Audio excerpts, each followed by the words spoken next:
नमस्कार दोस्तों, मैं एस भारद्वाज आप सभी लोगों का आज के इस नए लेक्चर में स्वागत करता हूं। जैसा कि हमने पहले वादा कर रखा है कि अब जो रेगुलर क्लासेस जो होंगी फिजिक्स और मैथमेटिक्स के, आप उसमें जो है ध्यान से उस लेक्चर के साथ बने रहें ताकि आपको उस लेक्चर का फायदा मिल पाए। लास्ट क्लास में हमने क्लास 12 का फिजिक्स शुरू किया था, जिसमें हम लोगों ने ये देखा था कि हमारा सिलेबस क्या है और अलग अलग बोर्ड्स में कौन कौन से सिलेबस महत्वपूर्ण होंगे। दूसरी बात जो सबसे इंपॉर्टेंट बात है, कौन से बुक्स को कवर करना है। बहुत सारे बुक्स के चक्कर में नहीं रहना है। मैंने कहा था कि आपको एनसीईआरटी की किताबें देखनी है और इसके साथ एससी वर्मा लगाना है, बस।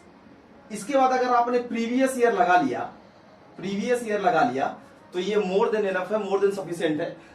लेकिन हाँ, एक कंडीशन ये है कि अगर आप इन दोनों किताब को सॉल्व करते हो तो आप सॉल्व करने की कोशिश करोगे, गूगल का सहारा नहीं लेना है, सॉल्यूशन का सहारा नहीं लेना है, आप अपने कंसेप्ट बिल्डअप पे ध्यान रखेंगे। अगर आप ऐसा नहीं कर पाते हैं तो फिर आपको बहुत दिक्कत होगी। आज मैं जो पहला चैप्टर है, बिना अधिक समय लेते हुए मैं शुरू कर रहा हूं, इलेक्ट्रिक चार्ज एंड फील्ड। इसके बाद हम लोग धीरे धीरे, मैंने जैसा कि कहा है कि बेसिक से एडवांस मैं सारा कोर्स कराने वाला हूं और आप सिर्फ और सिर्फ क्या करना है कि इस वीडियो लेक्चर के बाद आप घर में जो है, जो भी आपके पास किताब है उससे आप देखें, उससे आप पढ़ें, ठीक है। और उसके बाद फिर इस वीडियो का फायदा आपको जरूर होगा। तो शुरू करते हैं friends. Electric charge and fields के बारे में आज हम लोग पढ़ रहे हैं। Electric charge and fields. अब देखिए, जो ये सबसे पहला जो शब्द आपको दिख रहा है वो है इलेक्ट्रिक चार्ज, है ना। तो इलेक्ट्रिक चार्ज, अब ये जो चार्ज शब्द का मतलब है ये क्या होता है। बहुत लोग इसके बारे में कुछ अलग अलग अंदाजा लगाते हैं। चार्ज का मतलब सिर्फ उनका मानना होता है भाई प्रोटॉन और इलेक्ट्रॉन, ये तो मतलब चार्ज ही है। चार्ज का मतलब प्रोटॉन और इलेक्ट्रॉन। चार्ज है क्या, इसके तह तक जाइए। आखिर चार्ज क्या है। चार्ज के बारे में अगर आपको डिफाइन करना हो, चार्ज के बारे में अगर जानना हो तो आप कैसे जानेंगे कि चार्ज क्या है। तो मैं आपको एक उदाहरण देता हूं, आप ये बताइए। अच्छा, कौन सा चैप्टर हम लोग पढ़ रहे हैं हम लोग, कौन सा यूनिट में आपको पता होगा कि इलेक्ट्रोस्टैटिक्स पढ़ रहे हैं। यूनिट वाइज मैंने आपको बताया था कि 10 यूनिट पढ़ना है और इलेक्ट्रोस्टैटिक्स में 2 चैप्टर है एनसीईआरटी के हिसाब से, electric charge and electric fields, ठीक है। इसके बाद हम लोग इलेक्ट्रिक पोटेंशियल और कैपेसिटेंस दूसरा चैप्टर पढ़ेंगे। पहले आज से इसको शुरू करते हैं। तो इलेक्ट्रोस्टैटिक्स में पहले आप देख लेते हैं कि इलेक्ट्रोस्टैटिक्स क्या है, व्हाट इज इलेक्ट्रोस्टैटिक क्या है, फिर चलेंगे हम लोग चार्ज और फील्ड में, ठीक है। चलिए स्टैटिक्स को पहले डिफाइन करते हैं, उसके बाद फिर चार्ज में चलेंगे। अब ये बताइए, इलेक्ट्रोस्टैटिक्स क्या है। जैसे ही मैं आपसे पूछता हूं कि इलेक्ट्रोस्टैटिक्स क्या है तो आप सीधा बोलेंगे सर ये तो फिजिक्स है।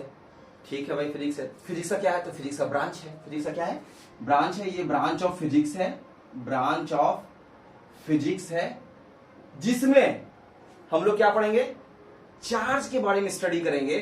किस अवस्था में, तो रेस्ट की अवस्था में। ब्रांच ऑफ फिजिक्स जिसमें हम लोग क्या करते हैं, ठीक है, चार्ज के बारे में स्टडी करते हैं, ठीक है। कौन से अवस्था में, तो एट रेस्ट, है ना।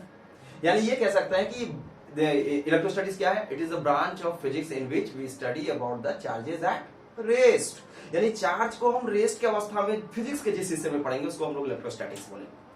चार्ज को रेस्ट की अवस्था में फिजिक्स के जिस हिस्से में पढ़ेंगे उसे हम इलेक्ट्रोस्टैटिक्स बोलेंगे। यानी branch of physics in which we study about the charges at rest is called electrostatics, ठीक है। अब यहां पे मैं एक बात ये बताना चाह रहा हूं कि आप जरा सोचें कि इस इलेक्ट्रोस्टैटिक्स के डेफिनेशन से एक बात और हमें जानने को मिला, चार्ज। एक नया शब्द यहां पे आ रहा है, चार्ज। अब इस चार्ज के बारे में जानते हैं कि आखिर ये चार्ज क्या है, ठीक है ना। वीडियो को रिवाइंड करके आप देखिएगा, ठीक है। दिक्कत होगा तो आप दोबारा करके देखें और कमेंट बॉक्स में आप कमेंट भी करना ना भूलें। अगर कहीं भी कोई त्रुटि रही होगी या कहीं अगर आपको लगता है कि इसमें और बेहतर करने की गुंजाइश है तो आप जरूर निसंकोच होकर के कहें, ताकि मैं उसको अगले वीडियो में उसको रेक्टिफाई कर पाऊं, उसको सुधार कर पाऊं, ठीक है ना। तो अब ये चार्ज, इलेक्ट्रोस्टैटिक्स तो मैंने पढ़ लिया, है ना। अब यहां से मैंने कहा कि इसके अंदर एक शब्द निकला, क्या, चार्ज, ठीक है ना। चार्ज क्या है, जैसा कि मैंने कहा कि बहुत लोग क्या सोचते हैं, बहुत लोग सोचते हैं अरे चार्ज तो इलेक्ट्रॉन और प्रोटॉन है। इलेक्ट्रॉन और प्रोटॉन को ही चार्ज बोलते हैं, एक पॉजिटिव चार्ज एक नेगेटिव चार्ज, बस इतना ही बात है। लेकिन आप बच्चों ये समझ नहीं पाते हैं या आप ये समझने का प्रयास नहीं करते कि चार्ज है कि ये इलेक्ट्रॉन प्रोटॉन कहां से आया है, कहां है, ये बात आपको जानने की जरूरत है ना। इलेक्ट्रॉन प्रोटॉन कहां है, तो जाहिर सी बात है आप सीधा बोलेंगे कि कोई भी मैटर है, कोई भी मैटर हो, ठीक। आप ये बताइए मैटर का सबसे जो स्मॉलेस्ट पार्ट होगा, स्मॉलेस्ट थिंग होगा, वो क्या यूनिट क्या होगा? एटम होगा, है ना। बिना एटम के मैटर बनेगा नहीं। अब बताइए बनेगा क्या? बिना एटम के मैटर बनेगा क्या? नहीं बनेगा। तो नहीं बनेगा। और एटम है तो एटम के अंदर क्या क्या है भाई? प्रोटॉन भी है और इलेक्ट्रॉन भी है कि नहीं? है तो न्यूट्रॉन भी, लेकिन न्यूट्रॉन की बात मैं नहीं कर रहा हूं। प्रोटॉन भी है, क्योंकि चार्ज पढ़ा रहा हूं तो प्रोटॉन और इलेक्ट्रॉन से ही मतलब रखेंगे, क्योंकि लेक्चर फिर लंबा आ जाएगा। तो प्रोटॉन मतलब पॉजिटिव चार्ज, इलेक्ट्रॉन मतलब क्या? नेगेटिव चार्ज, है ना। तो इतना बात हम जानते हैं। अब ये बताओ कि दुनिया का कोई भी ऐसा मैटर होगा जो बिना एटम के नहीं बनेगा? होगा क्या? नहीं होगा। इसका मतलब दुनिया का कोई ऐसा मैटर नहीं है जो बिना चार्ज के हो। सब में क्या होगा? प्रोटॉन और इलेक्ट्रॉन होगा ही। दोनों का संख्या क्या होता है? बराबर होता है, मतलब इक्वल नंबर ऑफ प्रोटॉन और इक्वल नंबर ऑफ इलेक्ट्रॉन उसमें जरूर रहेंगे। इसीलिए एटम क्या होता है? इलेक्ट्रिकली न्यूट्रल होता है। तो चार्ज के डेफिनेशन में आपने क्या देखा? चार्ज के बारे में आपने क्या देखा कि ये मैटर का ही क्या है? प्रॉपर्टी है। ये क्या है? मैटर का प्रॉपर्टी है। ये बात आप दिमाग में रख लीजिए। ये प्रॉपर्टी ऑफ मैटर है, प्रॉपर्टी ऑफ मैटर है, जिसके चलते, ठीक है, बाय विच या बाय वर्च्यू ऑफ विच, ठीक है, बाय विच बोले या बाय वर्च्यू ऑफ विच बोले, ठीक है, जिसके चलते किसी भी मैटर में, किसी भी कंडक्टर में, किसी भी मेटल में है, ठीक है, जो भी हो, उसमें क्या होगा? By which matter can have electric effect और अदर रिलेटेड इफेक्ट, ठीक है ना। ये बात आप समझ चुके हैं। यानी कि मैटर क्या है? बिना मैटर के तो मतलब बिना चार्ज के तो मैटर बन ही नहीं सकता, क्योंकि आपको पता है कि बिना एटम के मैटर बनेगा नहीं। जो बिना एटम के मैटर नहीं बनेगा, इसका मतलब प्रोटॉन और इलेक्ट्रॉन होगा। और प्रोटॉन और इलेक्ट्रॉन अगर होगा तो जाहिर सा बात है कि पॉजिटिव चार्ज और नेगेटिव चार्ज उसमें होना ही होना है। लेकिन मैंने आपको अभी तुरंत बताया कि एटम इलेक्ट्रिकली न्यूट्रल होता है। इलेक्ट्रिकली न्यूट्रल होने का क्या मतलब है? इलेक्ट्रिकली न्यूट्रल होने का मतलब है कि ऐसा नहीं कि उसमें चार्ज नहीं, चार्ज है, लेकिन इक्वल नंबर ऑफ प्रोटॉन और इक्वल नंबर ऑफ इलेक्ट्रॉन है। यानी कि नेट इफेक्ट जो होता है, नेट इफेक्ट मतलब ना तो वो पॉजिटिव की तरफ बिहेव कर रहा है, ना तो वो नेगेटिव की तरफ बिहेव कर रहा है। इसलिए नेट इफेक्ट जो होगा, प्लस माइनस दोनों, नेट जो है जीरो चार्ज दिखा रहा है, मतलब न्यूट्रल है। न्यूट्रल, कोई बिहेवियर उसके अंदर नहीं है, यानी प्लस वाला भी बिहेव नहीं है और माइनस वाला भी बिहेव नहीं है। हालांकि चार्ज के इतिहास में चलेंगे तो बहुत लंबा लेक्चर हो जाएगा, मैं वो क्लासेस के माहौल को यहाँ पे तो नहीं ला सकता, लेकिन फिर भी मैं इतना जरूर बता दूंगा कि आपका बेसिक कंसेप्ट क्लियर हो जाए। इसके बाद आप किसी भी किताब को पढ़ेंगे तो बहुत आसानी समझ में आएगा। तो मैटर क्या हो गया ये? बताइए। तो चार्ज ये प्रॉपर्टी ऑफ मैटर है, फिजिकल प्रॉपर्टी ऑफ मैटर है, जिसके वजह से क्या होता है? किसी भी मैटर में इलेक्ट्रिक इफेक्ट या उससे संबंधित इफेक्ट होता है। अब आपके दिमाग में प्रश्न उठेगा, या प्रश्न आना भी चाहिए कि सर आप ये बताइए कि मैटर है तो ठीक है, चलिए, लेकिन ये चार्ज की वजह से इलेक्ट्रिक इफेक्ट, ये क्या है भाई? इलेक्ट्रिक इफेक्ट, अगर मान लो आप ये कोई मैटर है, ठीक है, मैटर है मतलब क्या? ये प्लास्टिक नहीं, मान लेते हैं कि ये कोई मेटल है, मेटल METAL मेटल है, ठीक है, कंडक्टर है, मेटल कंडक्टर है। आप इसे किसी इलेक्ट्रिक फील्ड में रखेंगे तो क्या होगा? जाहिर सा बात है, इस पे फोर्स लगेगा, इलेक्ट्रिक फोर्स लगेगा कि नहीं? तो ये जो फोर्स लगता है अपने इलेक्ट्रिक फील्ड में आप रख रहे हो, वो तो कुछ कर नहीं रहा ना। तो आखिर इसमें फोर्स कैसे लग रहा है? इसमें जो फोर्स लग रहा है, वो फोर्स लगने का कारण क्या है? इसके अंदर मौजूद चार्ज। तो वो क्या हो गया? इलेक्ट्रिक इफेक्ट ही तो हुआ, है ना। तो इलेक्ट्रिक इफेक्ट दर्शाएगा, ठीक है। इलेक्ट्रिक इफेक्ट में कुछ भी आ सकता है, इलेक्ट्रिकल फोर्स आ सकता है ना, अट्रैक्शन, कुछ भी हो सकता है। ये बात आप दिमाग में रखिए। तो इलेक्ट्रिसिटी से रिलेटेड जो भी इफेक्ट होगा वो क्या होगा? चार्ज से रिलेटेड जो इफेक्ट होगा उसको क्या बोलेंगे? Electric effect. इसलिए मैंने कहा कि इलेक्ट्रिक इफेक्ट दिखाता है, ठीक है। इलेक्ट्रिक इफेक्ट या उससे संबंधित और भी इफेक्ट दिखा सकता है, ठीक है। उम्मीद करता हूं फ्रेंड्स आपको समझ में आ गया होगा कि चार्ज क्या है। पहले हमने देखा कि इलेक्ट्रोस्टैटिक्स क्या है, फिर मैंने देखा क्या चार्ज क्या है ना। चार्ज कितने प्रकार के होते हैं? इतने सारे डिस्कशन के बाद आपने समझ रखा है कि चार्ज दो प्रकार के होंगे, क्या? प्लस और माइनस, मतलब पॉजिटिव चार्ज। कौन कौन सा चार्ज? पॉजिटिव चार्ज, है ना, और नेगेटिव चार्ज, है ना। नेगेटिव चार्ज, दो प्रकार का चार्ज होता है। क्लियर ना? उम्मीद करता हूं आप समझ रहे होंगे, मैं समझा पा रहा हूंगा, है ना। दिक्कत हो तो आप क्या करें कि इस लेक्चर को आप रिवाइंड कर लें या बैक करके थोड़ा सा जाके देख सकते हैं, कोई हर्जा नहीं है, उसमें कोई हानि नहीं है। अगर आपको कुछ सीखने को मिल रहा है तो कोई आपत्ति नहीं कि आप इसको 2 बार देखें, 3 बार देखें, लेकिन देखें, सीख करके जरूर जाए, ठीक है। तो मैंने चार्ज आपको बता दिया कि चार्ज क्या है, चार्ज कितने प्रकार के होते हैं। तो आपने देख लिया कि चार्ज 2 प्रकार के होते हैं। कौन कौन से चार्ज होते हैं? तो पॉजिटिव चार्ज और नेगेटिव चार्ज। प्रोटॉन पे प्लस चार्ज होता है, मतलब पॉजिटिवली चार्ज पार्टिकल है, प्रोटॉन है, और निगेटिवली चार्ज पार्टिकल होगा क्या? तो वो क्या होगा? इलेक्ट्रॉन होगा। अब जो इलेक्ट्रॉन पे जो चार्ज होता है प्रोटॉन और इलेक्ट्रॉन पे जो चार्ज है, तो प्लस मतलब आप समझ लेंगे कि प्रोटॉन हो गया और माइनस मतलब दोनों पे इक्वल चार्ज होगा, तभी तो एटम इलेक्ट्रिकली न्यूट्रल होता है ना। तो 1.6 into 10 to the power minus 19 coulomb होता है, where coulomb is the SI unit of charge. SI unit of charge यानी चार्ज का यूनिट क्या हो गया, कूलम हो गया, है ना। और 1.6 into 10 to the power minus 19 ये क्या हो गया, चार्ज ऑन एन इलेक्ट्रॉन, ठीक है। और इसी को अगर प्लस में आप रखेंगे तो यही चार्ज क्या हो जाएगा, प्रोटॉन का हो जाएगा। माइनस में रखते हैं तो आप इलेक्ट्रॉन का हो गया, और प्लस में रखते हैं तो क्या हो गया, प्रोटॉन का हो गया, ठीक है। तो हमने ये देखा कि चार्ज क्या है, इलेक्ट्रोस्टैटिक्स क्या है, चार्ज क्या है, चार्ज कितने प्रकार के होते हैं ना, इलेक्ट्रॉन पे कितना चार्ज होता है, प्रोटॉन पे कितना चार्ज होता है, ये भी हमने देख लिया। ये बड़ा बेसिक, मैंने कहा था कि जीरो से हीरो बनाने का प्रयास होगा मेरा, ताकि आप हर एक बात को, हर एक बारीकियों को समझें, तभी जाकर के आप कुछ कर पाएंगे, नहीं तो फिर क्या फायदा, है ना, क्लास करके। अब आप देखिए, तो मैं इसे मिटा रहा हूं, ठीक है। तो अब इसके बाद जो प्रश्न आता है, प्रश्न ये आता है कि सर चार्ज है तो चार्ज का कुछ प्रॉपर्टी भी होगा। मैंने देखा कि मैटर का प्रॉपर्टी है चार्ज, मैटर का फिजिकल प्रॉपर्टी है चार्ज, तो चार्ज का भी तो कुछ प्रॉपर्टी होगा कि नहीं। तो चार्ज का क्या प्रॉपर्टी है वो भी आप देख लीजिए, प्रॉपर्टीज ऑफ चार्ज, ठीक है, properties of charge, properties of charge. देखिए ये बेस्ड थ्योरी क्लास होने वाला है, आप आराम से पढ़िए, बिना डरे। फिजिक्स का डर मैं आपको खत्म कर दूंगा, ठीक है, क्योंकि जिसकी जितनी अच्छी थ्योरी रहेगी उसका उतना अच्छा कंसेप्ट बिल्डअप होगा, और उतना अच्छा कंसेप्ट बिल्डअप होगा तभी आप क्वेश्चंस को अप्रोच कर पाएंगे, उसको बना पाएंगे, ठीक है। ऐसे बनाना बड़ा मुश्किल काम है, फिजिक्स से तो लोग ऐसे ही भागते हैं, डरते हैं।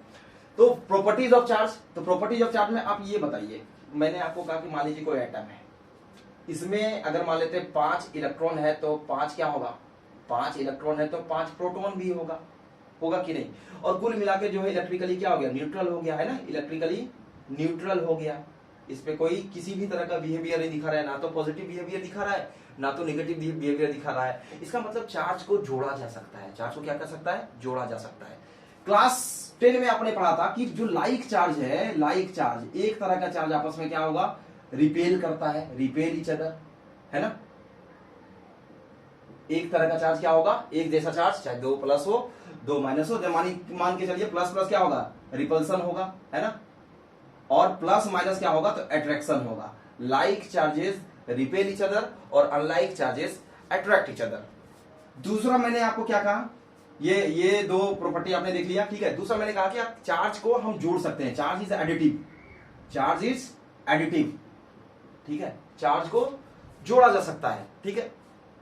और तीसरा जो एक पॉइंट ये हो गया, like charges attract, unlike charges, like charges repel each other, unlike charges attract each other, है ना। और चार्ज को फिर क्या कर सकते हैं, जोड़ सकते हैं। ये वाला उदाहरण आपको याद आना चाहिए, ठीक है। और ये जो तीसरा पॉइंट मैं आपको बता रहा हूं कि चार्ज को आप कंजर्व रख सकते हैं, चार्ज कंजर्व होता है, हमेशा याद रखिए कि चार्ज, ठीक है, इज कंजर्व्ड। किसी भी बॉडी पे जो टोटल चार्ज होगा वो ऑलवेज कंजर्व्ड होगा, मतलब कांस्टेंट होगा। उसको आप ना तो क्रिएट कर सकते हैं, ना तो उसको डिस्ट्रॉय कर सकते हैं। चौथा पॉइंट जो मैं आपको बताने वाला हूं कि charge can be quantized, can be quantized. अब प्रश्न ये उठता है कि चार्ज कैन बी क्वांटाइज्ड, ये क्या है सर, क्वांटाइजेशन ऑफ चार्ज क्या है, चार्ज का क्वांटाइजेशन का मतलब क्या होता है। इसका मतलब ये होता है, एकदम ध्यान से समझिएगा, चार्ज कैन बी क्वांटाइज्ड का क्या मतलब होता है। मैं इसे मिटा रहा हूं, ठीक है। चार्ज कैन बी क्वांटाइज्ड का मतलब क्या हुआ कि चार्ज को आप क्या कर सकते हैं, किसी भी बॉडी पे, मान लेते हैं कि ये चार्ज है, ये कोई बॉडी है ना, तो इसमें कम से कम क्या चार्ज होगा, कम से कम क्या चार्ज होगा, कम से कम चार्ज यही हो सकता है कि charge on an electron, charge on an electron. इससे नीचे कोई चार्ज हो सकता है क्या, क्वार्क की बात मैं नहीं कर रहा हूं, ठीक है, लेकिन आप समझिए इससे नीचे कोई चार्ज हो सकता है क्या, नहीं ना। यानी कि चार्ज का एक लीस्ट वैल्यू एग्जिस्ट कर रहा है, मतलब चार्ज वहां से शुरू होता है। आप ये समझ सकते हैं कि चार्ज वहां से शुरू होता है ना, चार्ज वहां से क्या हो रहा है, स्टार्ट हो रहा है, लीस्ट वैल्यू उसका एग्जिस्ट कर रहा है। तो चार्ज का लीस्ट वैल्यू एग्जिस्ट करने का मतलब क्या है, किसी भी बॉडी में जो टोटल चार्ज होगा, किसी भी बॉडी में जो टोटल चार्ज होगा, इसी इलेक्ट्रॉन के या प्रोटॉन के मल्टीपल में चार्ज होगा, है ना, इलेक्ट्रॉन के मल्टीपल में चार्ज होगा। यानी कि Q बराबर क्या, एनी वेयर क्या हो गया, बताइए कि E हो गया चार्ज ऑन एन इलेक्ट्रॉन और N हो गया number of electron, number of electron, है ना।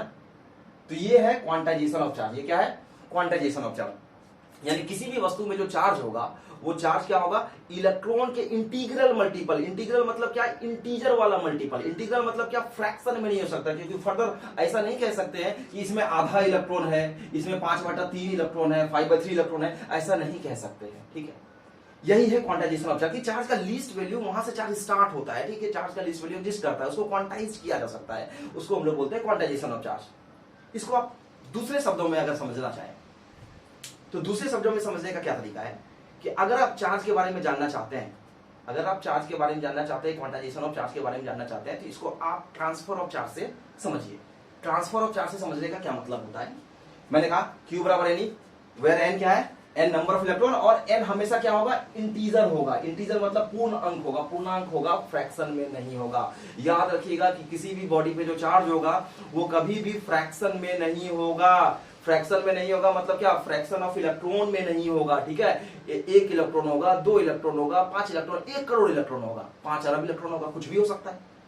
लेकिन क्या होगा, कभी मैंने कहा कि 5/3 अरब होगा, कभी मैंने कहा कि 3/4 इलेक्ट्रॉन है। मैं क्या कर रहा हूं कि 1 इलेक्ट्रॉन, यानी कम से कम 1 इलेक्ट्रॉन से स्टार्ट कर रहे हैं। तो इसी को हम लोग क्या बोलते हैं, चार्ज का क्वांटाइजेशन। और क्वांटाइजेशन ऑफ चार्ज में क्या रिजल्ट आता है, तो Q बराबर Ne इसका रिजल्ट आता है। ठीक है, दिक्कत नहीं है, उम्मीद है कि मैं इसे समझा पा रहा हूं।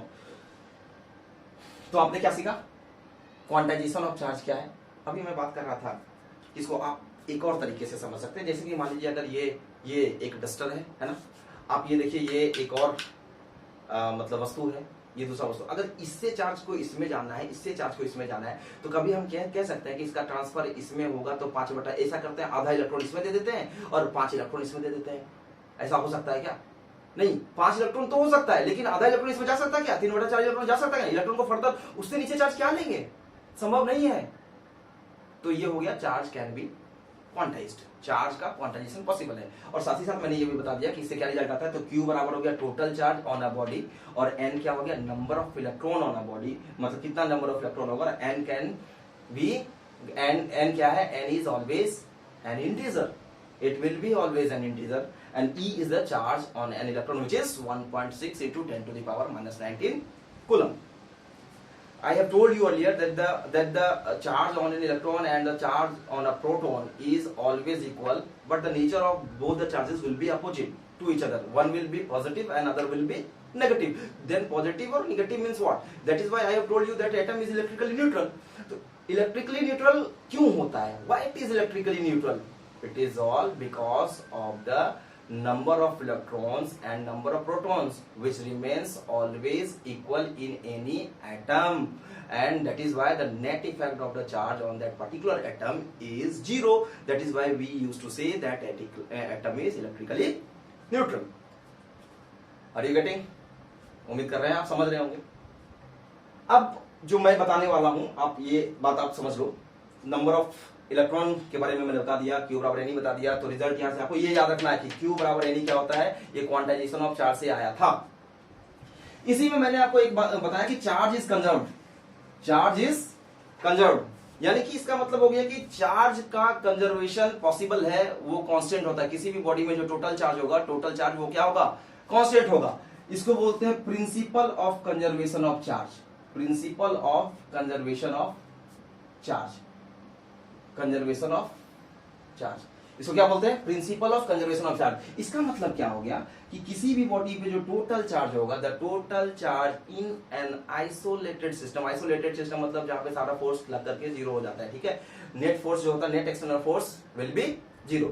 तो ये बात बताइए कि the total charge in an isolated system, कोई उसका एक्सटर्नल इफेक्ट उस पे ना हो, आइसोलेटेड सिस्टम, ठीक है, किसी भी आइसोलेटेड सिस्टम का जो टोटल चार्ज होगा वो क्या होगा, कांस्टेंट होगा। क्या होगा, कांस्टेंट होगा। मतलब इसको क्या कर सकते हैं, हम चेंज नहीं कर सकते। दैट इज क्या, charge can neither be created, इसको ना तो क्रिएट किया जा सकता है एंड नॉर बी डिस्ट्रॉयड। ना तो हम चार्ज को क्या कर सकते हैं, उत्पन्न कर सकते हैं, पैदा कर सकते हैं, ना तो इसको क्या कर सकते हैं, खत्म कर सकते हैं। ये हमारी बस का बात नहीं है। क्यों, एटम को आप बना दीजिएगा क्या, बना देंगे क्या, पॉसिबल है? और जब एटम नहीं बनेगा तो क्या होगा, एटम नहीं बनेगा तो क्या होगा, ये बताइए।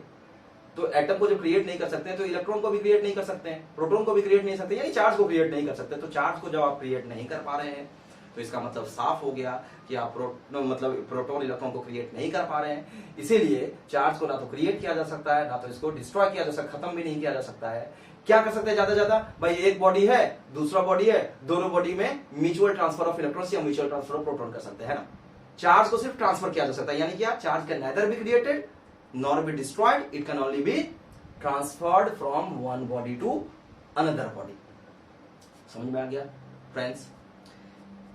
जब आप पढ़ने का प्रयास करते हैं तो ये बात आप याद रखिए कि कंटिन्यूअस अप्रोच, बीच बीच में मेरा क्या आदत है कि मैं लगातार पढ़ाने का प्रयास करता हूं, बीच बीच में थोड़ा बहुत आप मोनोटोनस टाइप का ना हो जाए, ठीक है, इसलिए थोड़ा सा इंजॉयमेंट के साथ पढ़िए, मजा लेकर के पढ़िए, ठीक है। आपको ये पता होना चाहिए कि हम सीखने का प्रयास कर रहे हैं, और गूगल और वो जो और भी जो वही सारे सोर्स हैं उनसे थोड़ा सा दूर रहिए, क्योंकि ये आपके दिमाग को जो है ना सीज कर लेता है। आप कुछ भी खोजने के प्रवृत्ति से बच जाते हैं। खोजने का प्रवृत्ति आपके अंदर कितना बचता है, बस टाइप करना है, गूगल से ढूंढ लेना है। तो ये नहीं, बुक्स के शरण में जाइए, बुक्स को पढ़िए। ये स्मार्टफोन जो है एक्चुअली में स्मार्ट है नहीं, फोन तो स्मार्ट है लेकिन इंसान को भोंदू बना रहा है। ये फोन तो स्मार्ट है लेकिन इंसान को ये भोंदू बना रहा है, इस बात को आप याद रखिएगा।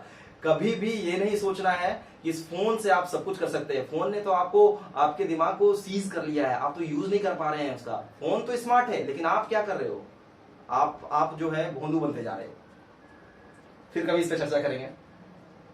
तो अब ये principle of conservation of charge आप समझ गए, क्वांटाइजेशन ऑफ चार्ज भी आप समझ गए, चार्ज का ऐसा यूनिट क्या होता है, कूलम, ये भी आप समझ गए, प्रोटॉन पे कितना चार्ज होता है वो भी आप समझ गए, इलेक्ट्रॉन पे कितना चार्ज होता है वो भी आप समझ गए, चार्ज का प्रॉपर्टी भी आप समझ गए, क्या कि चार्ज में like charges repel each other, unlike charges attract each other, है ना। Charge is additive, charge can be quantized और चार्ज कैन बी कंजर्व्ड, या चार्ज इज कंजर्व्ड, ये इसका प्रॉपर्टी होता है। अब जो मैं अगला बात बताने वाला हूं आप वो समझिए। इतना सीखने के बाद, ठीक है ना, यहां से आप चाहे तो न्यूमेरिकल बनाना शुरू कर सकते हैं, न्यूमेरिकल आराम से बना सकते हैं। अब आप सोचेंगे कि कैसे, तो मैंने आपको सिखाया कि Q बराबर NE होता है। क्वांटाइजेशन ऑफ चार्ज में Q बराबर NE हम लोग सीखे, जहां N क्या होगा, N विल बी इंटीजर, ये फ्रैक्शन में नहीं होगा। अगर आपसे एक प्रश्न किया जाए, क्या किसी भी बॉडी पे, मैं एक चार्ज का वैल्यू दे रहा हूं, ठीक है, आप ये ध्यान रखिए, किसी भी बॉडी पे 5.8 इंटू 10 टू द पावर -18, मान लेते हैं, क्वेश्चन है is the charge of 5.8 into 10 to the power -18 coulomb possible, क्या ये चार्ज पॉसिबल है किसी भी बॉडी पे, जस्टिफाई योर आंसर। तो आप सोचेंगे कि चार्ज, अब ये आपको मिला तो आप ऐसे ही यस नो नहीं कर देना है, तो आप क्या सोचेंगे, जो सोचने का टैक्टिक्स है, जब भी आपको फिजिक्स में न्यूमेरिकल आप बनाइए तो सबसे पहला काम क्या करना है, कौन सा डेटा दिया हुआ है उस डेटा को आप लिख लीजिए कॉपी में, ठीक है। स्टार्ट प्रोसेस में, स्टार्टिंग जब आप करते हैं न्यूमेरिकल बनाने का तो उसमें आप डाटा लिख लीजिए। तो डाटा लिख देंगे तो यहाँ क्या दिया हुआ है, चार्ज दिया हुआ है। अभी आपने देखा कि Q बराबर होता है NE, N बराबर क्या हो जाएगा, Q बाई E, E मतलब क्या, चार्ज ऑन एन इलेक्ट्रॉन, है ना। तो इसका मतलब अगर N फ्रैक्शन में आ गया, मतलब पॉइंट में आ गया, है ना, बटा में आ गया, तो इसका मतलब क्या हुआ कि नंबर ऑफ इलेक्ट्रॉन फ्रैक्शन में आ गया। और नंबर ऑफ इलेक्ट्रॉन अगर फ्रैक्शन में आ गया तो ये पॉसिबल है क्या, पॉसिबल नहीं है। मैंने आपको बताया क्वांटाइजेशन ऑफ चार्ज में n कभी फ्रैक्शन में नहीं होगा, नंबर ऑफ इलेक्ट्रॉन फ्रैक्शन में नहीं होगा। इस पे बहुत लंबा चौड़ा मतलब बात बता चुका हूं इस पे। अब Q बराबर Q बाई E, अब ये ध्यान दीजिए कि Q जो है, Q का वैल्यू कितना दिया हुआ है, 5.8 इंटू 10 टू द पावर -18, और ये हो जाएगा 1.6 into 10 to the power -19 coulomb, है ना, ये है।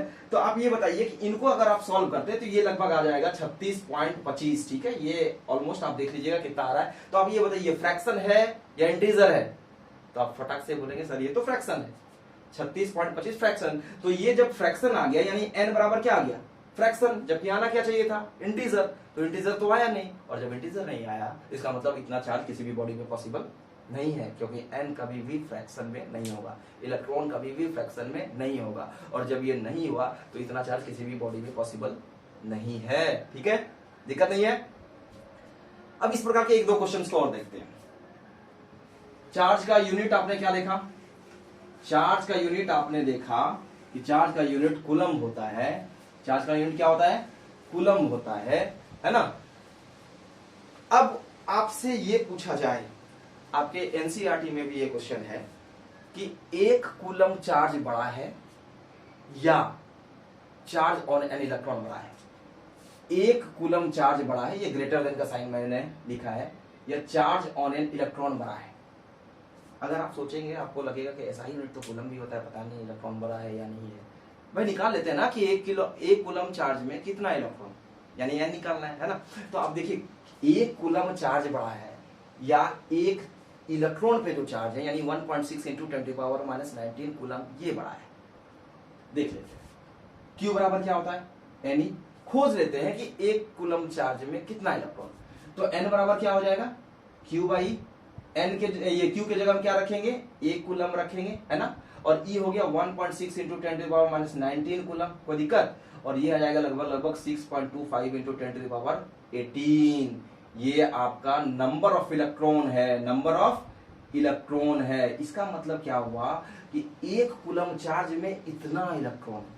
आप सोचिए 1 कूलम चार्ज में 6.25 इंटू 10⁻18 इलेक्ट्रॉन है। कोई कंफ्यूज मत हो जाना कि सर यहाँ भी तो आप फ्रैक्शन में निकालिए, फ्रैक्शन नहीं है, आप पॉइंट को उड़ा करके आप 10 के साथ एडजस्ट कर सकते हो। तो 6.25 इंटू 10⁻18 इलेक्ट्रॉन जब मिल जाएगा तब बनेगा 1 कूलम चार्ज। यानी कि कौन बड़ा है, कूलम बड़ा है, और भी कितना बड़ा है, बहुत बड़ा है ना। तो 1 कूलम चार्ज में कितना इलेक्ट्रॉन है, ये सब वैल्यू आपको याद भी रहना चाहिए, आपको याद होना चाहिए। तो 6.25 इंटू 10⁻18 इलेक्ट्रॉन होगा 1 कूलम चार्ज में। तो आप समझ गए होंगे कि कौन बड़ा है। तो 1 coulomb charge is always greater than the charge on an electron. अब जो अगला सवाल है, इस पे और एक क्वेश्चन देखते हैं ताकि आपका ये समझ में आ जाए, आपको समझने में भी कोई दिक्कत नहीं हो, है ना। रिवाइंड कर करके वीडियो को देखिए, परेशान नहीं होइए। फिजिक्स अब आपके लिए आसान होगा और साथ ही साथ मैथ्स भी आसान होगा। जब आप मैथ्स और फिजिक्स सही तरीके से कंसेप्ट के साथ पढ़ेंगे तो निश्चित रूप से आपको फायदा होगा और कोई नहीं रोक सकता है। और YouTube जो है वो सीखने का एक अच्छा जरिया है, लेकिन कंटेंट का अभाव अभी भी है। इतने सारे वीडियो लेक्चर्स है, लेकिन मैं मानता हूँ अभी भी कंटेंट का अभाव है, क्योंकि सेलेक्टिव होकर के कंटेंट डालना एक अलग बात है। और मैंने प्रयास किया है कि आपको सेलेक्टिव होकर के कंटेंट ना डालूं, जितना हो पाएगा इतना तो कर दूंगा कि आपको बेसिक्स क्लियर हो जाएगा, साथ ही साथ आप प्रॉब्लम्स को सोचने लग जाएंगे, प्रॉब्लम्स को सीखने भी लग जाएंगे, ताकि आपको दिक्कत नहीं हो। ठीक है। अब एक प्रश्न है, मान लेते हैं कि ये कोई कंडक्टर है। ये क्या है, कंडक्टर क्या होता है, जिससे इलेक्ट्रिसिटी पास कर पाए। ये कोई कंडक्टर है ना। इस कंडक्टर में कुछ इलेक्ट्रॉन को अगर हटाना हो या कुछ इलेक्ट्रॉन को डालना हो, कर सकते हैं, रबिंग करके या कुछ भी करके, कोई भी प्रोसेस लगा करके इसको हटा करके ये कुछ डाल सकते हैं। अगर मैंने आपको एक सवाल दिया, ये सवाल है कि how many electrons must be removed from a conductor so that it requires a charge of 3.5 nanocoulomb. How many electrons must be removed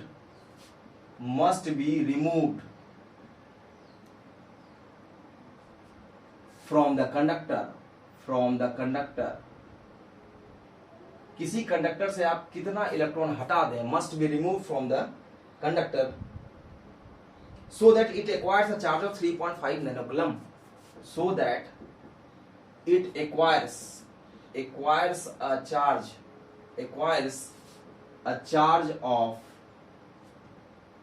of 3.5 into 3.5 नैनोकूलम। ये देखिए, आप यहाँ पे आपको क्या समझना है, जब भी आपको फिजिक्स बनाना हो, मैंने पहले कहा कि सबसे पहले डेटा देखिए कि कौन सा डेटा दिया हुआ है, और आपने जो सीखा है उसके मदद से आप रिक्वायर्ड आंसर तक कैसे पहुंचेंगे। यहाँ पे देखिए नैनोकूलम है, जैसे ही इस तरह का दिखा, नैनो कूलम, पिको, कुछ भी दिखा अगर, ठीक है, माइक्रो, तो सबसे पहले आप इसको कूलम में बदलिए। सबसे पहला काम क्या होना चाहिए कि नैनो से लेकर के बनाना शुरू मत कर दीजिए, इसको आप एसआई यूनिट में लाइए, प्योर एसआई में। तो आप नैनो है तो इसका मतलब क्यू का वैल्यू कितना हो गया, 3.5 इंटू 10⁻⁹ कूलम, -9 से आप गुना करेंगे तो ये नैनो क्या बन जाएगा, यहाँ पे प्योर कूलम में आ जाएगा। ठीक है कि कितना कूलम है, तो नैनो ये छोटा यूनिट है बहुत ज्यादा। ठीक है, बहुत ज्यादा नैनो, फेम्टो, एटो, ये सब बहुत छोटा यूनिट होता है, ठीक है, माइक्रो। तो ये नैनो कूलम क्या हो गया, पिको, ये सब सब सब छोटा यूनिट है। 3.5 into 10 to the power -9 coulomb. तो क्यू का वैल्यू निकल गया। मैं क्वेश्चन क्या कर रहा हूं कि कितने इलेक्ट्रॉन को हटाया जाए इस कंडक्टर से। मैंने इसी कंडक्टर का उदाहरण लिया था, इससे कितना इलेक्ट्रॉन हटा दें क्या कि from the conductor so that it acquires a charge of इतना नैनो कूलम। तो उसमें कितना चार्ज आ जाए, 3.5 इंटू 3.5 नैनो कूलम का चार्ज आ जाए, यही है ना। फिर से अगेन क्या होगा, एन निकालना होगा, कितना इलेक्ट्रॉन, तो एन का ही तो बात कर रहा है ना। तो एन बराबर क्या होगा, फिर से बोलिए, क्यू बाई ई होगा कि नहीं। तो आप क्या करेंगे, तो देयरफॉर यहाँ पे कितना इलेक्ट्रॉन, एन बराबर क्या होगा, क्यू बाई ई। क्यू का वैल्यू कितना है, 3.5 into 10 to the power -9 coulomb, है ना। अब बाई ई मतलब 1.6 into 10 to the power -19 coulomb है। अब इसमें जो सवाल है इसका जो आंसर होगा वो लगभग हो जाएगा 2.18। ये आंसर जो होगा ये 2.18 इंटू 10 टू द पावर क्या हो जाएगा, ऊपर लेके चलेंगे तो 10 के पावर क्या हो जाएगा, 10 प्लस में आ जाएगा इतना इलेक्ट्रॉन होगा। इसका मतलब क्या हुआ कि कंडक्टर से कितना इलेक्ट्रॉन हटाना है, इतना इलेक्ट्रॉन हटाएंगे तो अपने आप कंडक्टर पे चार्ज कितना आ जाएगा, 3.5 नैनो कूलम का चार्ज आ जाएगा, है ना। 3.5 नैनो कूलम का चार्ज उस पे आराम से आ जाएगा। कितना इलेक्ट्रॉन हटाना है, तो क्या किया मैंने, फिर से वही क्यू का वैल्यू दिया हुआ था तो एन निकालना है, क्यू दिया हुआ है तो ई आप पहले से जानते हैं, और क्यू बाई ई कर दिए तो 2.18 इंटू 10 टू द पावर क्या हो गया, 10 हो गया, है ना। इतना इलेक्ट्रॉन को आप रिमूव कर दीजिए तो कंडक्टर पे कितना चार्ज हो जाएगा, 3.5 नैनो कूलम का चार्ज हो जाएगा, है ना। अब चलते चलते आज मैंने आपको बेसिक्स के साथ न्यूमेरिकल भी दिखा दिया, ठीक है, और मैं करा दूंगा, इतना पर्याप्त करा दूंगा कि आपको दिक्कत नहीं होगा। लेकिन एक बात याद रखिएगा, एनसीईआरटी और एससी वर्मा को छोड़ करके किसी बुक के पीछे नहीं भागेंगे कि आई रूडोव हो या रॉबर्ट रेस्निक हेलिडे हो, डीसी पांडे हो। अरे भाई सबका यूज है, सब अपने अपने जगह पे अच्छी किताबें हैं, लेकिन आपके पास समय कितना है। एक किताब को आप 10 बार लगाओ वो ज्यादा बेहतर होता है, 10 किताब को आप एक बार भी ना पढ़ पाओ, होगा कि नहीं। तो एक किताब को आप 10 बार लगाइए, कोई दिक्कत नहीं है। अभी आप चलते हैं, अब अगले प्रश्न की तरफ चलते हैं। उम्मीद करता हूं कि आप लोग बताएंगे, और ये आपको बता करके कमेंट करना है, और गूगल का सहायता नहीं लेना है, आपको सोचना है कि मैं क्या बोल रहा हूं, ठीक है। और उसके बाद आप इस प्रश्न को बनाइएगा आपके लिए। अगर आप ये समझ चुके हैं क्वांटाइजेशन ऑफ चार्ज तो इस प्रश्न को आप बनाएंगे, उम्मीद करते हैं। और थोड़ा सा ट्विस्ट है इसमें, थोड़ा सा, ठीक है, लेकिन आप इस प्रश्न को मैं आपके लिए छोड़ रहा हूं, आप इसको जरूर बनाएंगे, ठीक है। तो प्रश्न आप लिख लीजिए, और इसके बाद अगले वीडियो में इस पे चर्चा करेंगे, तब फिर आगे बढ़ेंगे। प्रश्न क्या है वो आपको मैं बता रहा हूं। प्रश्न, 1 केजी इलेक्ट्रॉन में कितना चार्ज होगा, 1 केजी इलेक्ट्रॉन में, 1 केजी, चलिए मैं इधर आ रहा हूं, हो सकता है दिक्कत हो। 1 केजी इलेक्ट्रॉन में कितना चार्ज होगा, कितना चार्ज होगा। चलिए मैंने हिंदी में लिख लिया, 1 केजी इलेक्ट्रॉन में। तो 1 केजी इलेक्ट्रॉन का बात हो रहा है, इसको आप 2 तरीके से सॉल्व कर सकते हैं। केमिस्ट्री अगर आपका मजबूत होगा तो आप मूल कंसेप्ट से भी इसको सॉल्व कर सकते हैं, लेकिन आप नॉर्मल कंसेप्ट पे चलिए ना, कि 1 केजी इलेक्ट्रॉन में कितना चार्ज होगा। इसको आपको बना करके हमें कमेंट बॉक्स में कमेंट करना है, और जब मैं अगली बार आपसे रूबरू होऊंगा, जब अगली बार मैं आपसे मुखातिब होऊंगा, तो इस प्रश्न का जवाब भी मैं आपको लेकर के आऊंगा, ठीक है। तब तक के लिए बाय, फिर मिलते हैं अगले वीडियो में, ठीक है। Okay, thank you.